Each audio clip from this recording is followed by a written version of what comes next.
एक धर्मयोगी से आप फिर राजनीति में आए, उस सफ़र के बारे में बताइए। और एक और सवाल मेरे मन में उठ रहा था, जैसे आप बता रहे थे कि एक इंसान जो दुनियादारी और बंधनों से आप निकल चुके हैं, तो अ, उस वैराग्य से आप अगर राजनीति में आते तो उसमें कॉन्फ्लिक्ट नहीं हुआ आप में?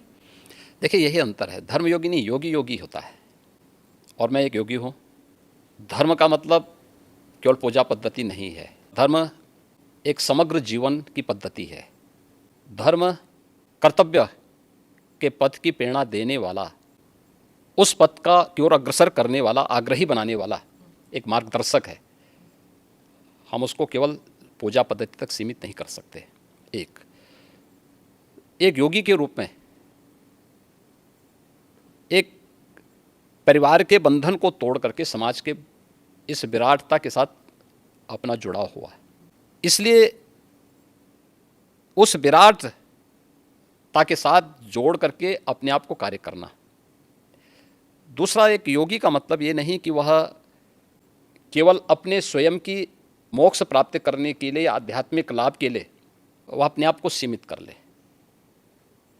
अगर समाज के सामने चैलेंज है, कोई चुनौती है, तो उस चुनौती से जूझने के लिए भी अपने आप को तैयार करें। याद रखना, साधना की जो सबसे पहली पद्धति आती है उसमें सेवा है।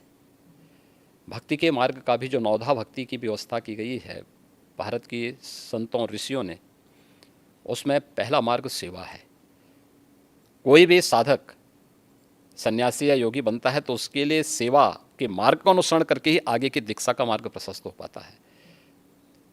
हम लोग भी जब एक योगी के रूप में सार्वजनिक जीवन में आए तो सार्वजनिक जीवन में किसी पद या प्रतिष्ठा के लिए नहीं, बल्कि इस कार्य के लिए आए कि नहीं, यह एक सेवा का माध्यम है और हम समाज के अंतिम पायदान पर बैठे हुए व्यक्ति की सेवा इस पद पर रह करके अंत्योदय कर सकते हैं, और उसी लक्ष्य को लेकर के व्यक्ति कार्य करता है। जी।